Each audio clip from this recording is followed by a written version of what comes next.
Takribani watu 13 wamefariki dunia na wengine 98 kujeruhiwa baada ya treni ya Interoceanic kupinduka nchini Mexico jana Jumapili. Kwa mujibu wa jeshi la wanamaji la nchi hiyo, treni hiyo ilikuwa imebeba abiria 250 wakati wa ajali. Ajali hiyo ilitokea katika eneo la Anshan, Ixtapec, jimbo la Oaxaca, kwenye njia kuu ya reli inaunganisha Veracruz na Salina Cruz.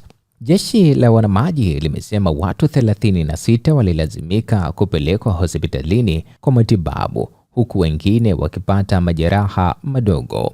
Mamia ya wanajeshi wa majini pamoja na magari ya uokoaji yalitumwa mara moja katika eneo la tukio. Mwanasheria mkuu wa Mexico, Ernestina Godoy, amesema uchunguzi rasmi utaanzishwa ili kubaini chanzo cha ajali hiyo.